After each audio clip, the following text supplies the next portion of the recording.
بسم اللہ والسلام علی رسول اللہ۔ ایک سوال ہمارے دارالفتاء میں اور واٹس ایپ پر میری طرف بہت زیادہ آ رہا ہے کہ انسان کو یا کسی مسلمان کو شیطان کہنا کیسا ہے؟ اس حوالے سے آپ کیا فرماتے ہیں؟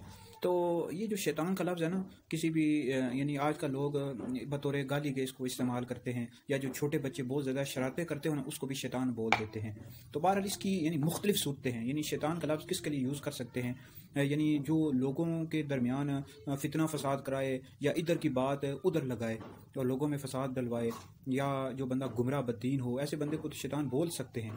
باقی کسی نیک مومن صالح کو شیطان بولنا یہ شیطان کا طریقہ ہے۔ اور دوسری بات یہ ہے کہ مسلمانوں کو بلا وجہ شیطان بولنا، مردود بولنا، ابلیس بولنا یہ سخت حرام ہے، اس میں مسلمان کی دل آزاری بھی ہے۔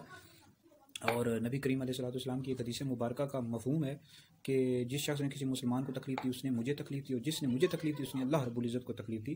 بہرحال مسلمانوں کو تو شیطان بولنے کی بغیر کسی وجہ کے ہرگز بھی اجازت نہیں ہے۔